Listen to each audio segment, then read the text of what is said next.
Good evening, welcome back to the channel, ladies and gentlemen, boys and girls. I know it's a little bit of a different kind of a video today. A lot of things have happened in the Hoyoverse, Honkai Star Rail, Genshin Impact, Zenless Zone Zero, Honkai Third Impact era of gacha gaming. And this is what this video is going to be about. All right, you may have heard by now, maybe you haven't. If you haven't heard, it's not even a rumor anymore. Honkai Star Rail introducing a new character, Castorice. I'm bad with pronunciations. Totally fine, new character, we like that. Good thing there. This character is gonna have a global ability that applies to any team you ever make. And as far as we know, in any content in the game, as long as you have her on your account. Now, I know a lot of people are going to be out there white knight or doom saying, doom posting. Listen, here on this channel, if you've been here from the beginning when we've dabbled in gacha games, right? Record Keeper, Brave Exvius, good times there. That was a fun one. Genshin Impact, Honkai Star, all the different ones out there. There's always a point you can pinpoint to where you're like, I think that's a little bit too far. I think that would be a bad idea to implement into the game. Power creep comes to all of these games in a lot of different ways. They're all going to be affected in different ways as well. Most notably, you'll be able to see power creep the easiest in like a turn-based style game, like Record Keeper, or I guess that was ATB, but like Brave Exvius, right? Or just something like Honkai Star Rail, because, well, there's only a couple of caveats, right? There's no gameplay as far as like being able to execute the maneuvers physically in a turn-based style game. So a lot of the times the power creep just shows up in numbers. And then sometimes after that, the other way you'll see it, a power creep will show up in a form of, you know, a kit can do too many things compared to someone else in that role, right? Grade 1 healer can do these 3 things. Grade 2 healer can do those 3 things plus an additional thing. But the biggest source of power creep that you ever see in any of these games is we're going to implement a brand new mechanic, right? Leader skills, group skills, something that wasn't in there before. These new characters, if you have them in your party, they'll do this thing for you. And that is where you'll see a lot of different gacha games really excel into a power creep status, because they'll just keep implementing new mechanics. Not even new mechanics, but like, not mechanics as in like, oh, Dendro element added to Genshin Impact is power creep. Whatever. I'm talking about like brand new things that new characters gain access to that old characters just don't, right? And a lot of this Castorice thing is not good. Having access to a character on your account in a gacha game to permanently give you a benefit to every team you ever make is crazy nonsense. Say what you want to say about the state of power creep in Honkai Star Rail already, which if you were to ask me, like I said before, it presents itself more quickly than in a game like Genshin Impact or in a game like Zenless Zone Zero, where there's like real-time action combat.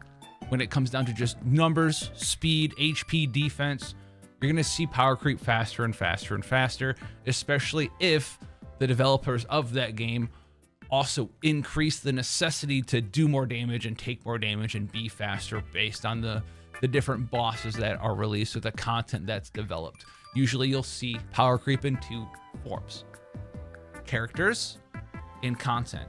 And a lot of the time, the developer will like to do both at the same time to incentivize you, we'll use a nice word, incentivize you into keeping up, playing the game, gaining the free currency, and possibly even whipping out that credit card to gain access to those newer and better characters, while also, you know, tying them in with aesthetics and stuff like that. But this one is a big one, okay? I usually don't make videos, and even when I stopped playing FFBE, when I saw the big, oh, this is a bad one, I probably don't want to play this game anymore, sense of power creep was when they did, not Neo Visions, but when they started doing premium Neo Visions, which happened right around the same time that Genshin Impact came out, and I started making content on Genshin, and I didn't want to be like, I didn't want to make a video and be a negative Nancy, be like, hey guys, this game's not going the way I want, so I'm gonna quit. And if you want to stay with it, fine. I didn't really see a point in making that.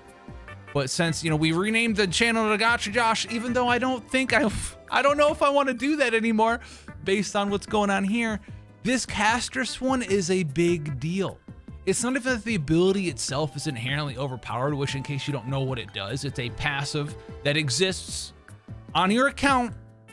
She doesn't even have to be in your team. You don't have to use her. You just have to pull her and leave her at level 1 or whatever trait you need to level her up to get access to the trait.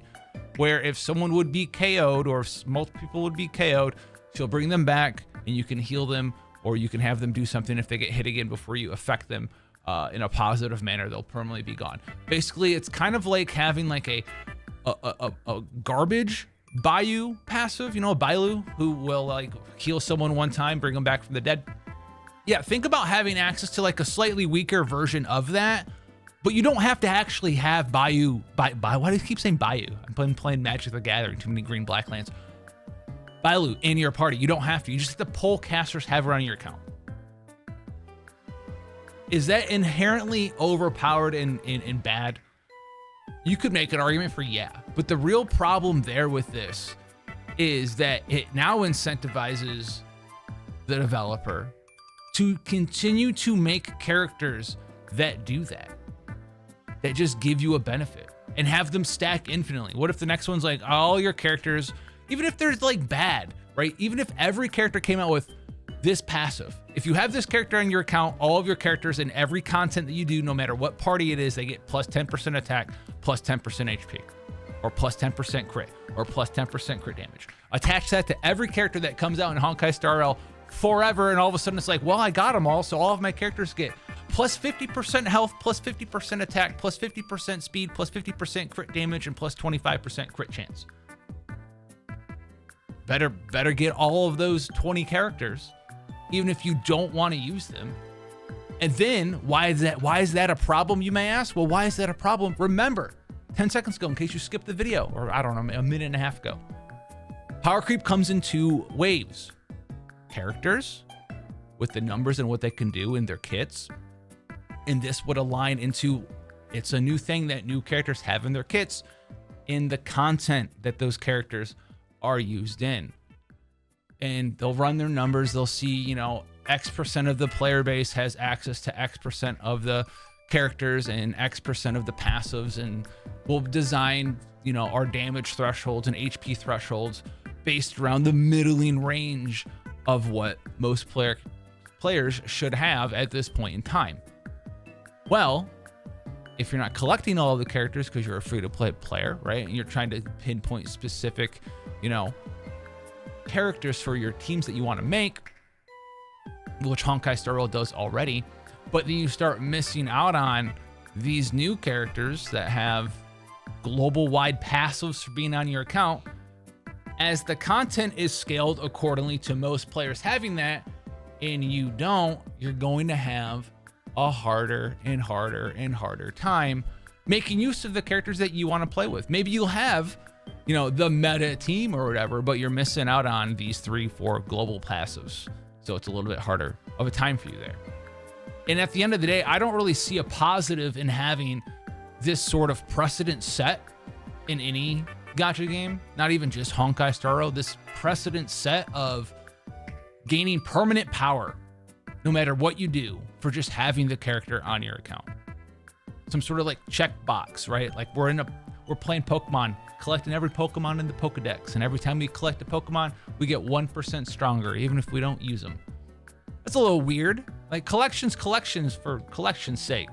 Say that 3 times fast. Pulling for characters so you can use them in whatever meta teams or whatever, or just use them because they're not meta and you like what they do. That's another thing.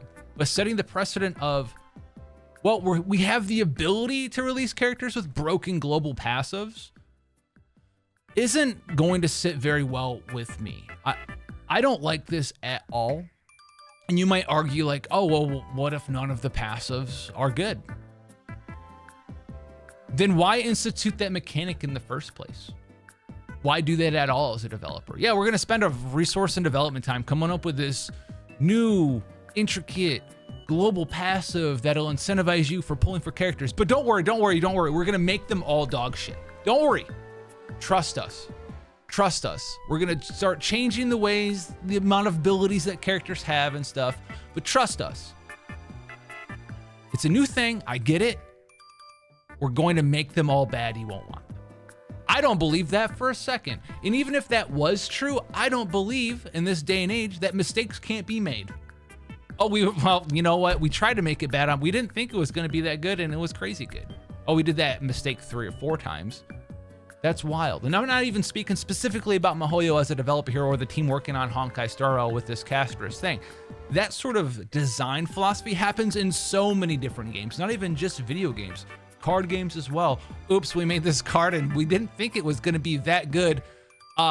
So we're gonna ban it. How many times does that come up? Infinity, right? Infinity times.